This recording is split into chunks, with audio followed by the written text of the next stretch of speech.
Sa pa nga pong malakas ho na palakpak para ho sa Panginoon. Grabe ho ang Panginoon. Habang kami ay... Di ko lubos may iwasang maiyak.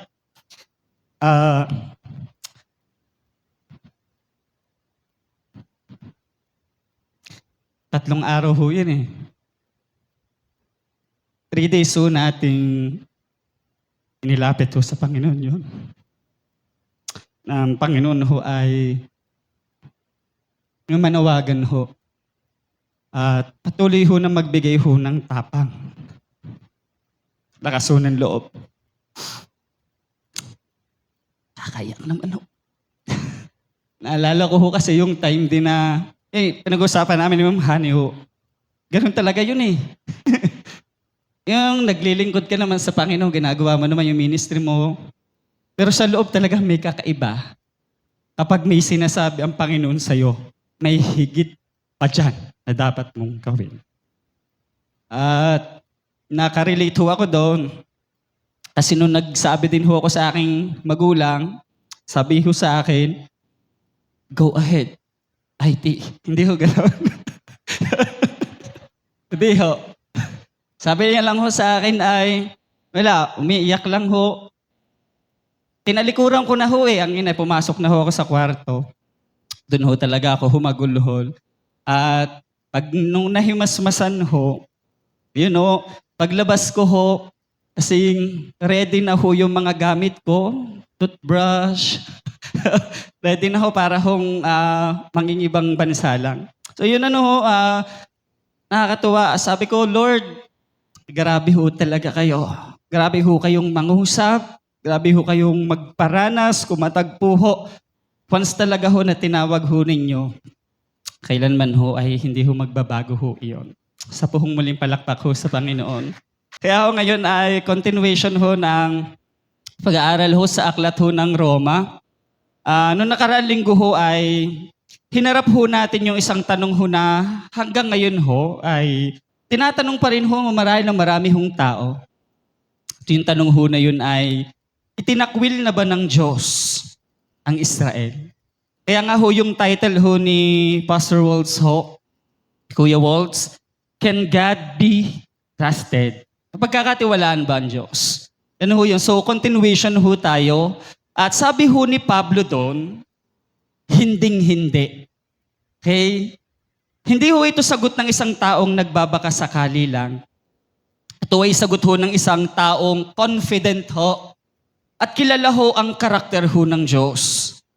At para ho patunayan yon, hindi ho siya nagbigay ho ng opinyon. Ibinigay niya ho ang sarili niya hong buhay bilang isa hong ebidensya. Tingnan ho natin sa verse 1 ho ng Romans 11. Ito ngayon ang tanong ko.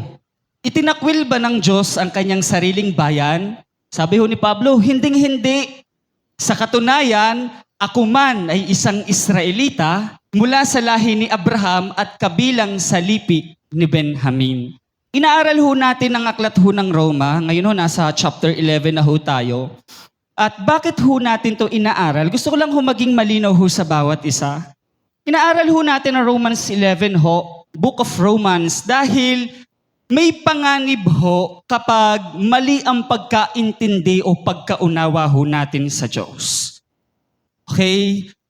Kung mali ho ang tingin ho natin sa Panginoon, magiging mali rin ho yung pagtitiwala ho natin sa Kanya. Naunawaan ho natin, kung akala ho natin na ang Diyos ho, nagtatapon ho ng tao, hindi ho tapat sa Kanya hong pangako, maaring isipin ho natin na pwede niya rin ho tayong basta iwan na lamang. Diba? At kung akala ho natin itinakwil na niya ho ang kanya hong sarili hong bayan, may times ho sa buhay ho natin, maiisip ho na kaya niya rin niya ho tayong itakwil. Sa madali hong salita, kung mali ang pagkakilala ho natin sa Diyos, magiging mahina at puno ho ng takot ang pananampalataya ho natin sa Kanya. At alam niyo ho, marami hong tao ho ang ganyan. Kahit ho mananampalataya na, marami ho ay takot, duwag, kasi ho, mali ang pagkakilala Mali ang pagkaunawa sa atin hong Panginoon. Kaya ho itong si Pablo ho, sulat ho siya. Gusto niya hong linawin ng isa hong napakahalaga hong katotohanan na ang Diyos ho ay hindi ho tulad nating tao. Kapag siya ho ay nangako, hindi niya ho ito binabawi. Kapag siya ho ay pumili, hindi ho siya nagsisisi. Naunawaan ho natin, kaya ho sabi ho ni Pablo, hindi tinakwil ng Diyos ang Israel. May mga patunay, may mga ebidensya na hindi tinakwil ng Diyos ang kanyang sariling bayan. Ano hong unang ebidensya? Yung writer ho mismo, si Pablo. Kasi sabi niya ho dyan, tingnan nyo hinding-hindi, sa katunayan, ako man ay isang Israelita. Mula sa lahi ni Abraham, kabilang sa lipi ni Benjamin. Diba? Kaya gusto kong linawin ho ni Pablo na mayroon hong patunay ho yung sarili niyang buhay. Pangalawa ho, yung tinatawag ho nating remnant. Sabi niyo nga ho, remnant. Yan ho ay nabanggit ho ni Kuya Waltz ho last Sunday. Ang katotohanan hong itos, na kahit ho sa panahon ho ng matinding pagtanggi ho ng sa Diyos, may pinanatili ho ang Panginoon. Okay, kaya ho, habang magpapatuloy ho tayo sa pag-aaral ho sa aklat ho ng Romans 11, mahalaga ho na maunawaan ho natin ito. Maunawaan ho natin. So, tingnan mo nga yung katabi mo. Kumusta ka? Yan. So, ngayon ho, marami ho sa atin maralang iba ho sa atin may mga tanong ho na sinasabi ho ng hindi ho malakas. Para bang question ho na dumadaan na tumatakbo ho sa atin ng isipan na ikaw lamang at ang Panginoon ho nakakarinig. Lalo na ho kung may mga pagkakataon sa buhay ho natin na pray ka ho ng pray. Pero ang tagal-tagal hong mangyari ng atin hong ipinapanalangin. Parang, may question din si Sir Ralph kanina, may tanong ho naglilingkod naman ho ako Pero bakit ganito ho nangyari? Na hindi niya ho maisigaw ho ng malakas. Ganyan ho minsan na nararanasan ho natin. Kaya ang tanong ho natin, parang ganito hanggang kailan ako maghihintay? Dinaan na lang ho sa kanta. Kasi hindi ho maunawaan. Na parang ang tanong, may ginagawa pa ba ang Diyos sa buhay ko? Lord, ano ba hong plano ho ninyo? Maaring ang iba ho, pakiramdam ho nila, nag-iisa ho sila sa paninindigan. Paninindigan ho na pagsunod ho sa Diyos, pero hindi ho sila maunawaan ng pamilya. Yan, after ho ng camp, grabe ho talaga, nakakamangha ho ang Panginoon. Alam niyo, panalangin ko ho bago ho mag-camp, Lord, ako naman ho ay pamanghain niyo ho ulit. Kasi sobrang tagal na ho na, alam niyo ho yung yung talagang pagkamangha ho sa Panginoon sa kanyang pagkilos. Sabi ko, pinag-pray ko ho yun. Kasi sobrang tagal na ho When was the last time na mangha ho tayo sa Panginoon? Alam niyo ho, nung bago ho mag-camp, Lord, pamanghain niyo ho ako. At ang Diyos ho ay hindi niya ho kami binigo, hindi niya ho ako binigo. At talagang nagpamangha ho siya. After ho ng bootcamp ho natin, grabe ho may mga kabataan ho na nag-testify na doon lang daw ho nila kauna-unahan nung naranasan na totoo ho ang Diyos. Na totoo ho yung pagtagpo ho ng Panginoon. Kaya alam niyo ho, minsan ho sa lakbayin ho natin nung pananampalataya at pagsunod ho sa Diyos, minsan may pakiramdam ho tayo na nag-isa na lang Nanindigan ka pero pamilya mo, hindi ho suportado sa iyo, di ka nauunawaan. May ilan ho na pagod na hong kahihintay ho ng pagbabago. May mga nag-iisip kung nahuli na ba sila. May nag-iisip na para bang wala na hong bago. Wala nang nangyayari hong paglalakbay ho sa loob. At kung meron nung bahagi ho sa atin hong puso na ganyan hong mga tanong, Lord, ano bang plano ninyo sa akin ng buhay? Parang walang nangyayari hong pagbabago, wala na hong bago sa akin ng buhay. Kung may mga ganyan hong tanong ho sa atin hong puso, Romans 11 ay para ho sa atin. Kaya ngayon basahin ho natin, Romans 11 chapter 11 verses 1 to 6. Ito ngayon ang tanong ko, tinakwil ba ng Diyos ang kanyang sariling bayan? Sagot ni Pablo, malinaw na malinaw ho, hinding-hindi. Sa katunayan, ako man ay isang Israelita mula sa lahi ni Abraham at kabilang sa lipi ni Benjamin. Hindi tinakwil ng Diyos ang kanyang bayan na sa simula pa'y pinili na niya. Hindi ba ninyo alam ang sinasabi ng kasulatan tungkol kay Elias? Dumaing siya sa Diyos laban sa Israel. Sinabi niya, Panginoon, pinatay nila ang inyong mga propeta at ginaba ang inyong mga altar. Ako na lamang ang natitira at gusto pa nila akong patayin. Ngunit ano ang sagot sa kanya ng Diyos? Nagtira ako ng 7,000 lalaki, hindi sumamba sa Diyos ang Baal, si Baal. Ganon din sa kasalukuyan, meron pang nalalabing mga hinirang ng Diyos dahil sa kanyang kagandahang loob. At kung iyon ay dahil sa kanyang kagandahang loob, maliwanag na iyon ay hindi dahil sa gawa, sapagkat kung ang ginawa ng tao ang batayan, hindi na iyon masasabing kagandahang loob. Tayo pong lahat ay panandalian hong tumungo, tayo manalangin. Aming Panginoon, hindi lamang ho kaalaman ang nais ho namin ngayon ng hapon ho na ito. Nais ho namin, O Diyos, ay liwanag ho ng tinig ho ninyo, aming Amang Banal. Lord, yung boses ho ninyo, O Diyos, aming Ama, na nagsasabi ho sa amin ng katotohanan. At ito'y dalangin ho namin, Panginoon, ngayong hapon ho na ito, nakausapin niyo ho kami. Kayo ang patuloy ho na kumatagpo at magparanas. Ito ang amin ang dalangin sa pangalan ng Panginoong Jesus. Amen at amen.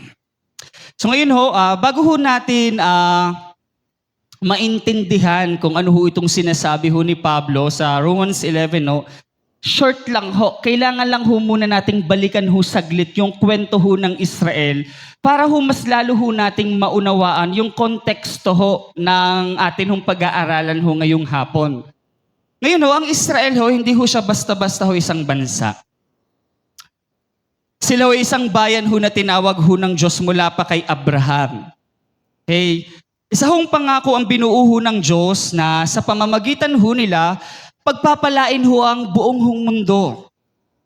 Ngayon ho, paulit-ulit na ipinakita ho ng Diyos ang kanya hong katapatan. Kung nasusubaybayan niyo ho ang kwento ho ng mga Israelita, inilabas ho sila ng Diyos sa Ehipto. Kung saan doon ho sila ay naging alipin ho. After ho noon, itinawid ho sila sa dagat pula, inilagaan ho sila sa ilang, at dinala ho sa lupang pangako. Ngayon sa pag-aaral ho natin ng Romans chapter 9, doon ho ipinaalala ho ni Pablo yung mga pribilehiyo na natanggap ho ng mga Israelita. Sabihin nyo nga ho, pribilehiyo. Okay? Sa kanila ho, yung adoption ho bilang bayan ho ng Diyos. Sa kanya ho, yung pribilehiyo, ibinigay yung kaluwalhatian ng presensya ho ng Diyos. Meron ng mga tipan, may mga kautusan, pagsamba at mga pangako. Sa kanila rin ho nagmula ang mga patriarka. Kagaya ho ni Abraham, Isaac, Jacob, at higit ho sa lahat, nagmula ho sa kanila si Kristo. Okay? Kaya grabe ho yung pribilehiyo na ibinigay ho ng Diyos sa bayan ng Israel.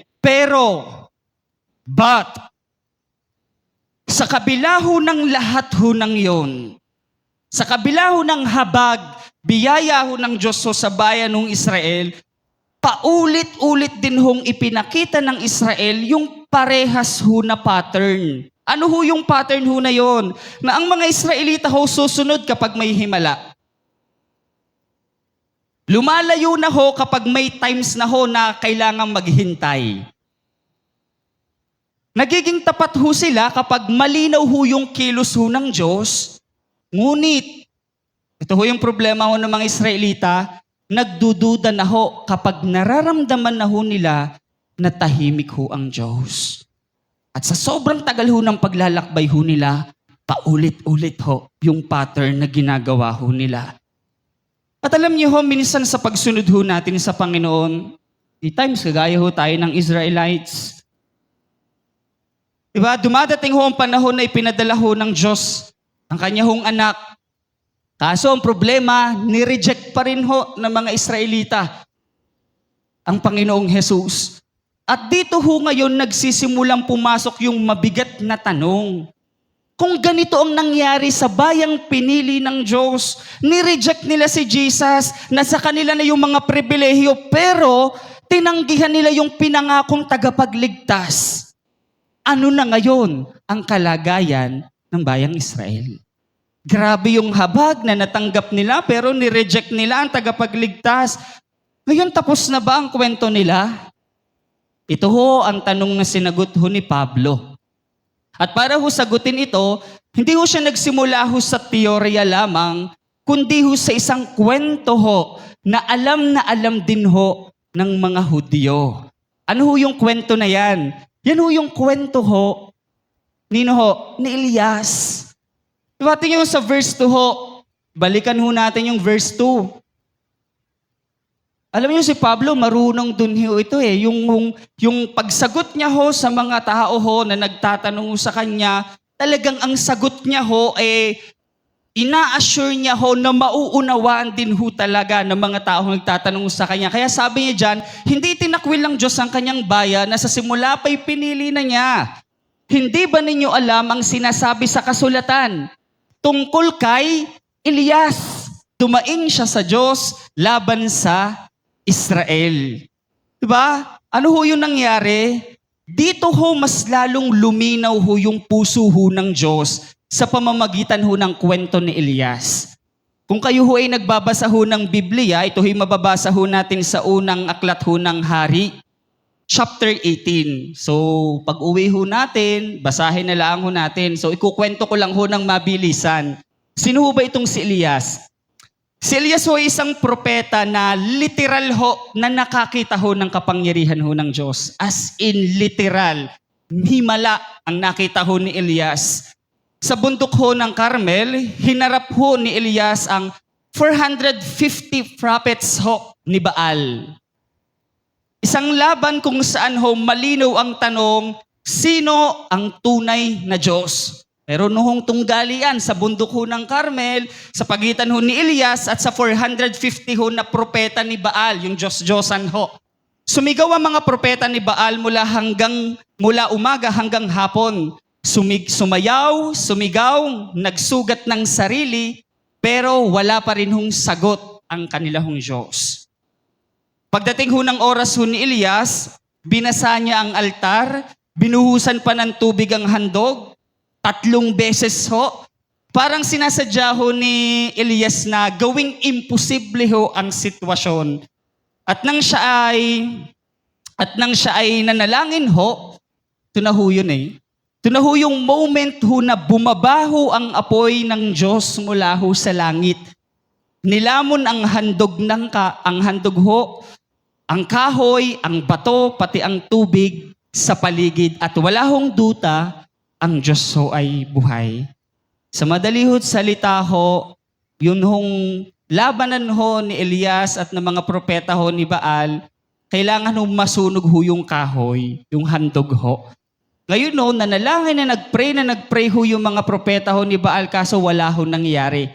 Pero nung si Elias ho, nanalangin, tinugon ho siya ng Diyos. At doon ho ay nasaksihan ho ng mga Israelita ang kapangyarihan ho ng Panginoon. Unawaan ho natin, isa hong napakalaking tagumpay nung panahon ho na yon para ho kay Elias. Pero, pagkatapos ho ng tagumpay, dumating ho ang mensahe ho ni Jezebel. Yan na ho si Jezebel. At ang mensahe ni Jezebel, papatayin kita, Elias! Hindi niya ho matanggap, yun nangyari ho eh. At doon ho, nung time na yon, gumuho ho ang buhay ho ni Elias. Ang propeta ho na matapang sa harapan ho ng 450 ho na propeta ay tumakbo ho dahil ho sa isang banta. Nakakasunod po kayo sa kwento. Napagod ho si Elias. Natakot ho siya. Umupo ho siya sa ilalim ho ng puno at sinabi, Panginoon, sapat na. Kunin mo na ang buhay ko. Maaari, depressed ho si Elias eh. Natakot ho nung panahon ho na yon. At doon niya ho sinabi ang salita hong inuulit ho ni Pablo dito sa verse 3. Nasabi ho sa verse 3, tingnan ho natin, ito ho yung sabi ho ni Elias, Panginoon, pinatay nila ang iyong mga propeta at giniba ang iyong mga altar. Ako na lamang ang natitira at gusto pa nila akong patayin. Nakakasunod ho tayo, akala ho ni Elias, siya na lang ho ang natitira. Akala niya ho, tapos na ho ang kwento ho ng bayan ho ng Diyos. Pero ang sagot ho ng Diyos ay napakalinaw ho at puno ho ng pag-asa. Sabi niya ho dyan, next ho natin, ngunit ano ang sagot sa kanya ng Diyos? Ito ho, napakalinaw ho at punong-puno ho ng pag-asa. Nagtira ako ng 7,000 lalaking hindi sumamba sa Diyos-Diyosang si Baal. Diba? Ibig sabihin ho nito, kahit hindi ho nakikita ni Elias, kumikilos ho ang Diyos. Kahit akala niya ho natalo na ho ang bayang Israel, talo na ho sila, meron hong tinatawag ho na remnant, may pinapanatili ho ang Diyos. Naunawaan ho natin, at dito ho pumapasok ho yung verse 5 to 6, sabi ho dyan sa verse 5 to 6, ganon din sa kasalukuyan. Mayroon pang nalalabing mga hinirang ng Diyos dahil sa kanyang kagandahang loob. At kung iyon ay dahil sa kanyang kagandahang loob, malinaw na iyon ay hindi dahil sa gawa, sapagkat kung ang ginawa ng tao ang batayan, hindi na iyon masasabing kagandahang loob. Diba? Ganito rin ho sa panahon ni Pablo, meron nung natira, may remnant ho, hindi ho dahil sila ho ay mas mabuti, mas mabait ho, mas magaling, kundi sabi ho dyan, dahil sa ang Diyos ho ay mahabagin, dahil sa kanya hong biyaya, kumilos ho ang Panginoon. So ano ho yung makikita ho natin dyan? Tatlong bagay. Number 1 ho, ang Diyos ho ay may ginagawa kahit hindi ho natin nakikita. Ito sa kwento ho ni Elias, akala niya siya na lang Panginoon, ako na lang mag-isa. Pinatay na lahat ho ni Jezebel ang mga propeta. At ngayon ho, gusto pa ho nila akong patayin, hinahanap ho nila ako. Akala ho ni Elias, siya na lang ho, yung tapat ho sa Diyos. Kasi yun ho yung nakikita niya. Yun ho yung sitwasyon ho niya. At minsan ho, di ba sa mga problema ho na atin hong nararanasan, akala ho natin dead end na, akala ho natin wala nang pag-asa. Pero ang Diyos ho, may ginagawa ho sa likod ho ng mga pangit na sitwasyon na atin hong nararanasan. Pero sa mga panalangin ho na matagal ho na dinudulog ho natin sa Panginoon, may kumikilos ho ang Diyos Diba kaya ho dun sa kanta ho na nabanggit din ho ni Pastor Waltz ho, yung Waymaker. Sabi ho dun ay, even when I don't see it, you're working. Even when I don't feel it, you're working. You never stop working. Diba? Kaya dito ho makikita ho natin, ang Diyos ho, kumikilos ho yan. Bagamat hindi ho natin nakikita ho literal, yung kilos ho ng Panginoon, ang Diyos ho ay nananatili hong gumagalaw sa atin hong buhay. Sa sitwasyon ho na atin hong nararanasan.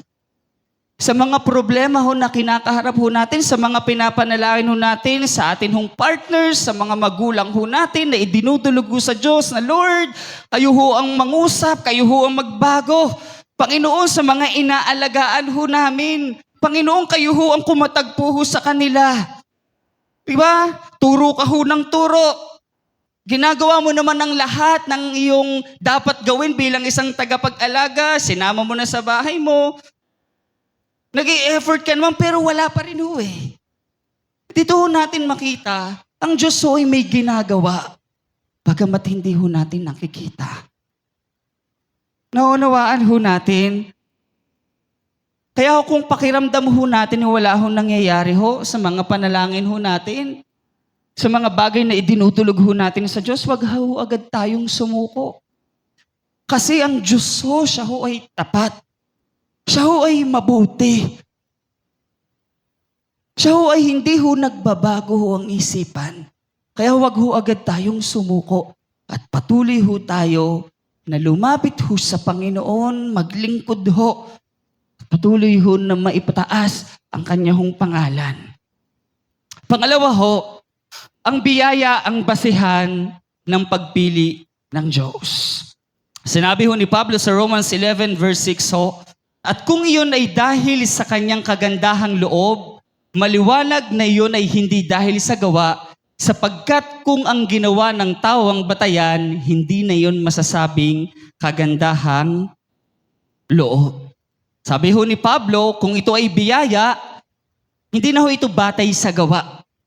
Kung ang gawang basihan, wala ni isa sa atin ang mananatili. At yan ho yung isang katotohanan ho na makikita ho natin sa salita ho ng Panginoon na ang pagtawag ho ng Diyos, ang pagpili ho ng Panginoon, hindi dahil sa magaling ka. Hindi ho dahil ho sa perfect ho ang attendance ho natin sa church. Hindi ho dahil nagbabasa ka ho lagi ng Biblia, nagpipray ka. Ang pagpili ho ng Diyos, ang biyaya ho ang basihan. Ang habag ho niya, ang kanya hong biyaya. Yan ho yung pundasyon, ang basihan ho ng kanya hong pagpili ho. Naunawaan ho natin, ang pagpili at kaligtasan ho, ito ho ay sa biyaya ho at habag ho ng Panginoon.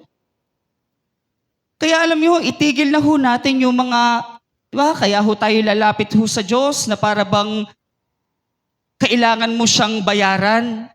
Diba? At kailangan meron ka hong patunayan ho sa Panginoon.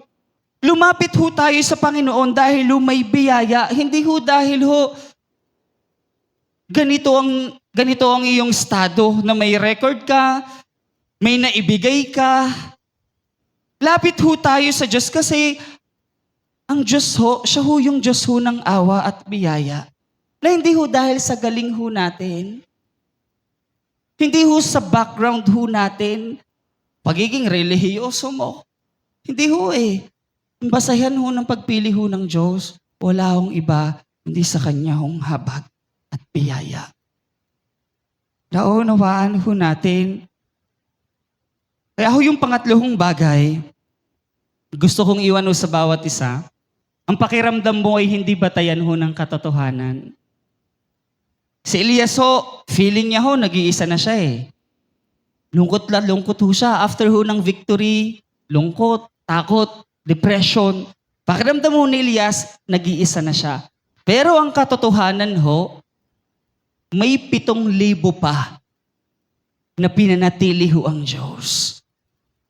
Diba? Hindi man niya ho nakikita ho literal.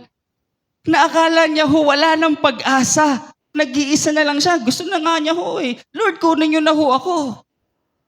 Imagine ho ninyo, sino ho yung tao ho nahihiling sa Panginoon na kunin nyo na ho. Ibig sabihin, sobra hong bigat, sobra hong lalim ho ng pinagdadaanan ho ni Elias nung panahon ho na yun. Kaya ho nagpray, Lord, sapat na.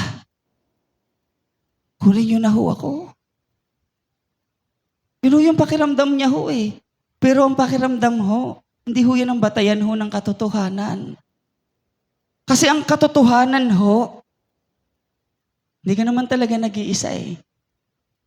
Yun ang feeling ho ni Elias, mag-isa siya. Diba? At marami ho sa panahon ho natin ngayon, feeling ho ganyan. May feeling ako na hindi ako mahal ng aking magulang, feeling ko ganito, ganyan. Feeling mo lang yan. Sabi mo sa katabi mo, feeling mo lang yan. Diba? Kasi ang totoo naman ho talaga, hindi naman ho talaga tayo nag-iisa eh. Yan ho ang katotohanan. Kasi ho, kung totoo at buhay sa iyong puso ho ang salita ho ng Diyos, hindi na ho dapat tayo bumabase sa atin hong pakiramdam.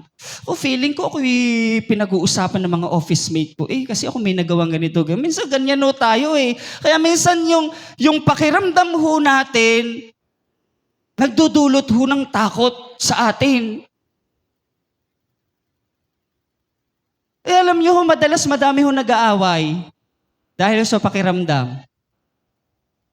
Di ba? Yung mag-asawa ho, Si babae, si Mrs., siyempre, nasanay siya na umuwi ang kanyang mister na magiliw, masaya.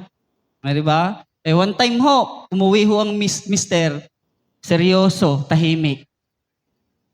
Tapos kung ano na ho ang inisip ho nung misis, siguro ito ikuan, may pinuntahan na ganito ganyan, siguro hanggang sa nag-away na ho. Di ba? Minsan ganyan ho yung pakiram dahil ho sa feeling, madami ho nagkakagalit. Naunawaan ho natin, kaya ho, ito ang pakiramdam ho, kung totoo ho sa atin ng puso, yung salita ho ng Panginoon, hindi ka na dapat bumabase sa iyong pakiramdam. Naunawaan ho natin, feeling ko ayaw na niya sa akin. Diba? Feeling ko magagalit siya sa akin, ganito, ganyan. Wala hong kasiguraduhan ang pakiramdam kasi nagbabago ho ang pakiramdam. Ang totoong may assurance ay ang salita ho ng Diyos at hindi ka nito pipiguin. Naunawaan ho natin, salita ho ng Panginoon, yan ho yung katotohanan at never ho nabibiguin ho tayo ng salita ho ng Diyos. Kaya ho, sa bawat isa ho, huwag mong gawing final verdict ho ang emotion mo. Okay? Huwag kang magdi-decide kapag galit ka. Di ba? Alis na ako dito! Sawa na ako sa pamilyang ito! Nag-decide ho. Di ba? Galit. Umalis ng bahay. Di ba? Alam niyo, yung paggalit, may sama ng loob, wag ho tayo magdi-decide. Sabi ho dyan, ang pakiramdam mo ay hindi ho batayan ng katotohanan. Okay, wag mong gawing final verdict ang emotion mo. Naunawaan ho natin, kaya sa sabihin mo sa mga magulang, sino mga magulang na nandito? O ikaw ha, huwag kang magdidesisyon kapag galit. Sabihin niyo sa inyong asawa. Diba? Huwag kang pabara-bara ho ng desisyon.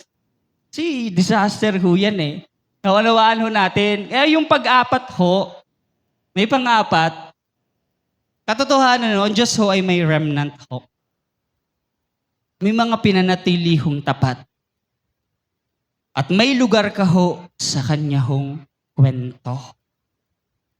May mga tao hong talagang nananatili hong tapat sa Diyos. Sabi mo sa katabi mo, kasama ka. Kasama ka ho sa mga tao na yon kung nasa biyaya ho tayo ng Diyos at sumusunod ho tayo sa Kanya. Kasi kapag sinabi hong remnant, ulitin nyo nga ho, remnant. Pag sinabi hong remnant ho, ito yung mga tao ho na pinapanatili ho ng Diyos na tapat ho sa Kanya. Kahit marami na hong lumalayo. Kahit sobrang gulo na ho ng paligid, nananatili pa rin ho silang tapat ho sa Diyos. At ngayon may lugar ho tayo sa kwento ho na yan kasi hindi ho aksidente. Sabi mo sa katibo mo, hindi ka aksidente sa plano ng Diyos. Meron ho tayong bahagi sa ginagawa ho ng Panginoon. At kung tayo ho ay na kay Kristo Jesus, nasa Panginoong Jesus ho, kasama ho tayo sa grupo ng mga patuloy ho na iniingatan at ginagamit ho ng Panginoon. Naunawaan ho natin, kaya alam niyo ho, galing ho tayo ng bootcamp. Naranasan ho natin yung pagsama ho ng Diyos. Naranasan ho natin yung presensya at kalapitan ho ng Panginoon. Kumbaga tayo ay nasa season ho ng may apoy ho sa puso. Sabihin nyo nga ho, apoy. Diba? Tuhoy, apoy na apoy kasi every time ho na mayroon ho kaming gathering ho sa laiya, tinatanong, kita ko ho yung apoy ho sa puso ho ng mga kabataan. Kahit ho sa iba ho siguro ho ang outreaches ho, at yan ho ay napagkukwentuhan ho kasi yun ho ang kilos ho ng Panginoon. Na-encounter ho nila lang totohanan. Ang atin hong Panginoon, meron ho silang personal na ho na moment with God. Sino sa atin ditong may moment with God na alam mo talaga totoo, buhay, ang Panginoon. Pag yun, nakakatuwa ho ang Diyos. Imagine nyo sa buhay ho ni Sir Ralph. Diba? Nakakatuwa ho ang Panginoon kasi ito nag-testify ho siya dito sa unahan. Meron nung apoy ho sa puso. At ang nakakatuwa ho doon, hindi lang ho ito apoy na basta lang ho na natili ho na mainit ho sa damdamin. Kundi yung apoy ho na meron ho sa kanyang loob, sa kanyang puso, ang resulta ho nun ay pagsunod ho sa Diyos. Na makikita ho natin, hindi ho sinusukat ng Diyos ang buhay mo sa init ng iyong damdamin. Hindi ho natatapos yun doon, kundi ho sa lalim ho ng pagsunod ho natin sa Panginoon. At dito sa Romans 11 ho, itinuturo ho ni Pablo, kung tunay ho tayo na minamahal ho natin ang Panginoon, kung tunay ho na tayo ay nasa Panginoong Hesus, makikita ho yan sa atin hong pagsunod. At yan ho yung buhay ho ng mga remnant. Bagamat hindi ho pansin ho ang buhay ho nila ni Elias, so sila ho ay nanatili hong tapat sa pagsunod ho sa Panginoon. Sila ho yung mga taong hindi ho sumabay ho sa mundo. Kasi ang buo hong Israel, ano ang ginawa nila? Samba ho sila kay Baal. Gumawa pa ho sila ho ng gintong guya. Sinamba ho nila yun. Ang mga Israelita ho, sumunod ho sa kultura. Sumunod ho at sumabay ho sa kasalanan. Pero yung 7,000 ho na remnant, hindi ho sila lumuhod ho kay Baal. Sila ho'y nanatili hong tapat ho sa Diyos. Kaya ho sabi ko ho, Lord, yung apoy ho sa amin ng puso, nabunga ho ng amin ng pagtagpo ho sa inyo. Lord, sana ho hindi ho manatiling init lang ho sa damdamin. Bagkus magbunga ho ito ng pagsunod ho sa inyo. Na yung Lord, oh God, Lord, sarap ho sa pakiramdam na yung kapayapaan ho, naranasan ko and ang sunod. Oo, may init ho sa damdamin, pero ano hong kasunod? Ito hong mga remnant ho, naiiba ho sila, kakaiba ho sila. Hindi ho sila nakikisabay ho sa mali. Kaya alam niyo ho sa mga kabataan ho, especially ho sa mga naka-attend ho ng bootcamp, ito ho yung pagsunod ho natin sa Panginoon. Na hindi ho natatapos ho doon, naranasan ho natin ng Panginoon. Salamat ho sa Diyos. Naranasan ho natin siya. May babalik at babalikan ho tayo. Sa panahon na tayo ho ay mahina, problemado, meron nung moment na totoo ho na pwede ho nating balikan, pero hindi ho natatapos yun doon. Kasi ito ho ang pagsunod ho, mga kabataan next. Kahit lahat ho, ginagawa na ang mali, ikaw, hindi mo dapat ginagawa yon. Kung ang lahat ho, nanunood ho ng mali, dapat ikaw, hindi. Kung ang lahat ho, nagjo-joke ho ng bastos, ikaw dapat, hindi. Kung ang lahat ho, kino-compromise na ho ang kanilang pananampalataya, ikaw ho, maninindigan ka. Yan ho ang pagsunod ho. Yan ho yung apoy ho na hindi ho nanatiling init sa damdamin. Meron nung pagsunod ho sa Diyos. Sabi ko, hindi naman ho lagi sa pagpapastor ho kinatagpo ng Diyos, magpapastor, magpo-full time. Ito ho yung buhay ho, kumusta ho na nakaangkla ho sa Diyos. At yan ho yung mga remnant ho. Ang tunay ho na remnant ay hindi ho sumasabay sa takbo ng mundong ito. Sila ho ay sumusunod sa atin hong Panginoon. Sila ho yung mga taong pinili ho sa biyaya according to the election of grace. Diba kaya alam niyo tayo ho bilang bunga din ho ng biyaya at habag ho ng Diyos. Diba tapos na ho tayo doon sa kaya ka susunod sa Panginoon para maligtas ka? Wala na ho yun eh. Kaya mo aayusin ang paglilingkod mo sa Diyos para maging maayos ka sa paningin ng Panginoon. Kaya ho tayo susunod, kaya ho natin aayusin ang ating buhay at paglilingkod sa Diyos kasi ho, kinahabagan na ho tayo ng Panginoon. Iyon ho yun. Kaya kung iniisip ho natin na susunod ako para tanggapin ako ng Panginoon, mali ho ang pundasyon ho natin yan. Naunawaan ho natin, dapat ang nasa isip ho natin, tinanggap na ako ng Diyos. Kaya susunod ako. Dahil sa habag at biyaya ho ng Diyos, magpapatuloy ako. Naunawaan ho natin, ang remnant ho ay sila ho yung buhay na patuloy ho na sumusunod ho sa Diyos. Sa kasaysayan ho ng mga Israelita ho, mula ho kay Elias hanggang kay Pablo ho, may mga ilang tao na hindi ho perpekto ho ang buhay. Hindi ho sila sikat, pero ang kagandahan ho noon, sila ho ay tapat sa Diyos na kanila hong pinaglilingkuran.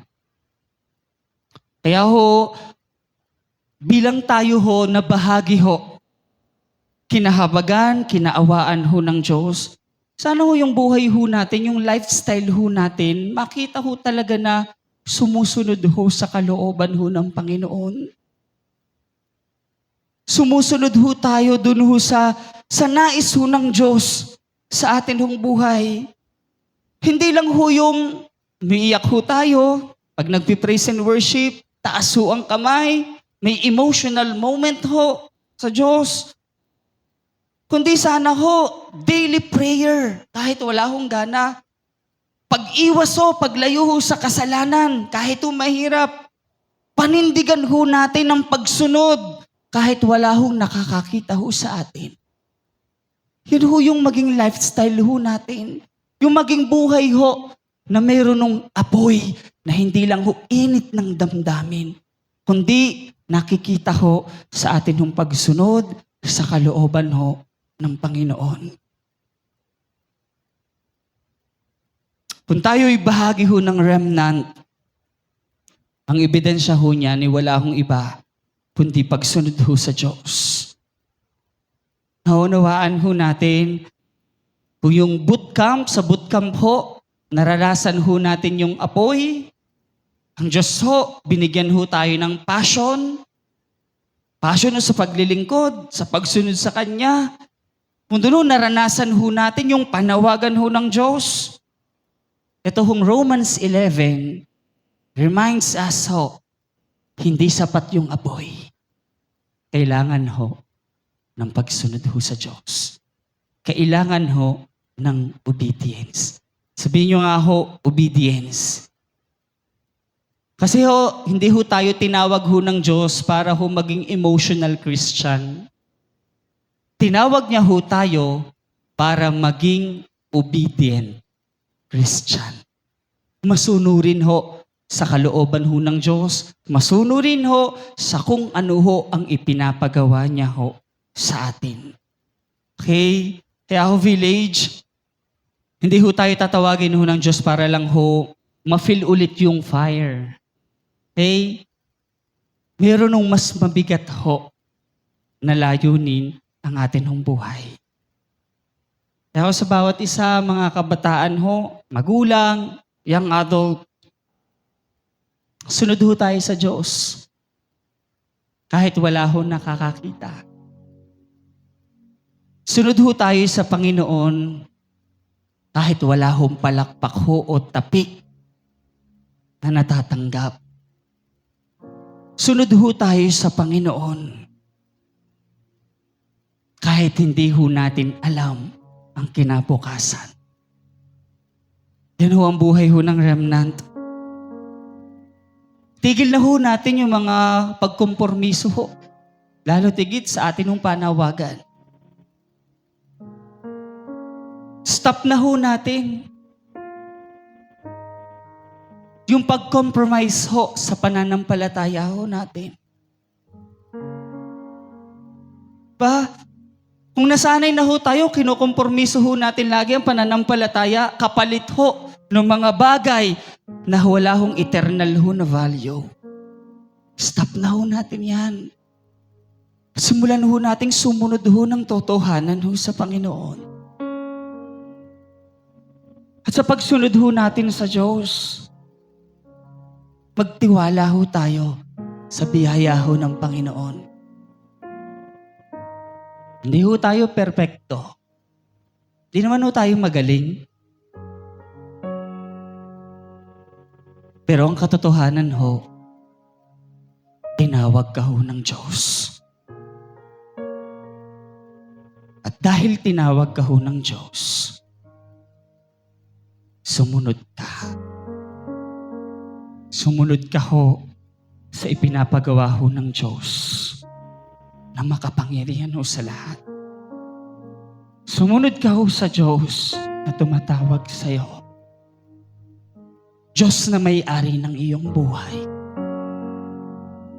Ang Diyos na nakakaalam ng iyong pinagmulan at ng iyong patutunguhan. Ay, sabi ng kanta, Lord, how could I but love you?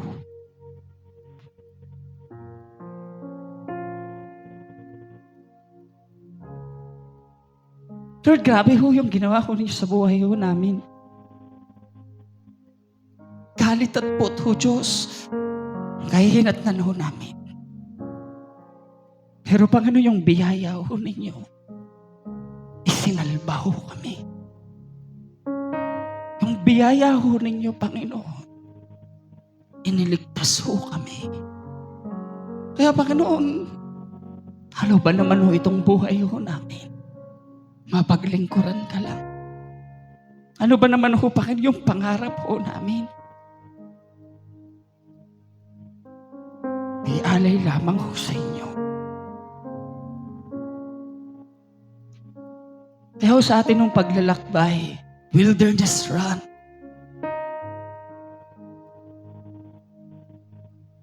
Kaya sa atin ng paglalakbay ho, kasama ho ang Diyos. Huwag ho nating kalimutan. Hindi ho tayo pababayaan ho ng Panginoon. Kailanman ho, hindi niya ho tayo iiwan. Dahil siya ho ay tapat noon, ngayon at magpakailanman. Tayo pong lahat ay magsitayo.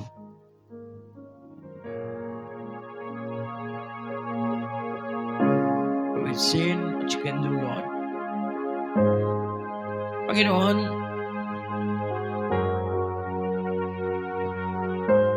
nais po naming sabihin sa iyo ngayong hapon na ikaw ang aming tagumpay.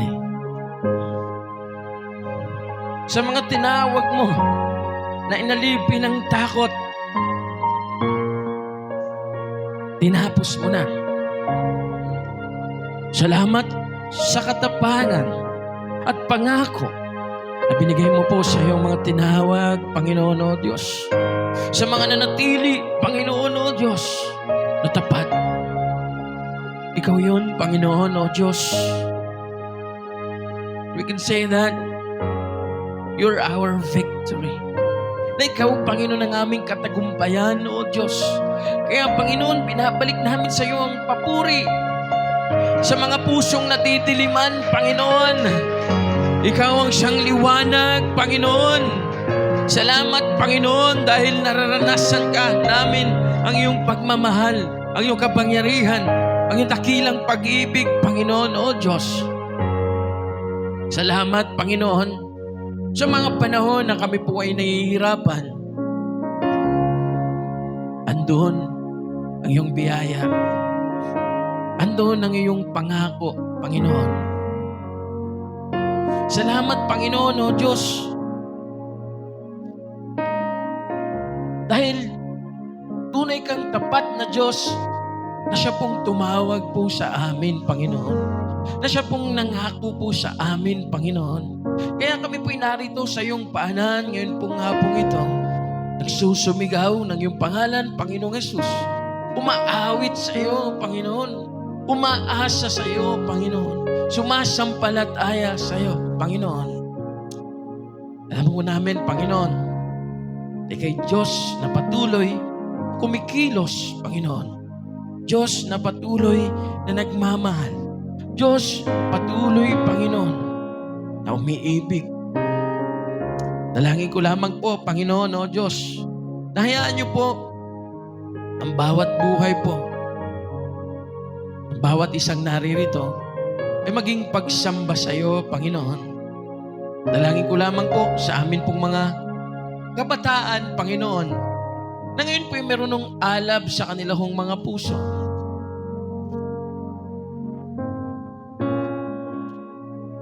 Na lalo hong lumalim ang kanilang pag-ibig ho sa iyo. Ang kanilang pagkakakilala ho sa iyo, Panginoon. Sa mga bagong full-time workers na iyong tinawag at binigyan niyo ho ng katapangang humakbang, ikaw po ang nangako. Sa panahon po na sila po'y daraan po sa hirap, sinabi po ng iyong salita na, even though I walk through the valley of the shadow of death, I will fear no evil, for you are with me.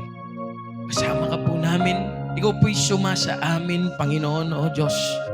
Salamat, Panginoon. Pinupuri ka namin, tinatanghal, dinadakila, Panginoong Jesus. Ikaw po, Panginoon, ang aming niluluwalhati. Ikaw po ang siyang aming pinagsisigawan. Ikaw po ang siyang aming pinapakilala, Panginoon, o Diyos. For the darkest night of our lives, Lord, you can light it up. For you are the God of revival. Alam ko po, Diyos, na meron kang ginagawa, Panginoon, o Diyos, at meron ng pag-asa. Meron ng pag-asa ang aming ng bayan. May pag-asa ho ang aming bansa. May pag-asa ho, Panginoon, ang aming bayan. Magsisimula po ito dito, o Diyos. Magsisimula po sa pagbabago ho ng puso ng namin ho, mga Kristyano, na tinawag mo. Alay ho namin sa iyo ang tagumpay pong ito. Ang tagumpay ho ng bootcamp, wala ho kaming kayang gawin. Hindi ho namin kayang baguhin ang buhay ng mga kabataan dinala mo. Subalit, ikaw po'y nahabag. Salamat. Hanggang ngayon, Panginoon, ang aming mga puso'y namamangha sa iyong ginawa. Hindi ho makontain ang aming damdamin ng iyong kaluwalhatian.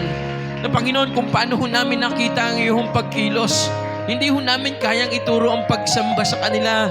Subalit, ikaw ang Diyos na nagparanas nito sa kanila at baon po nila ang karanasan pong ito nang makilala ka ng personal, lubusan.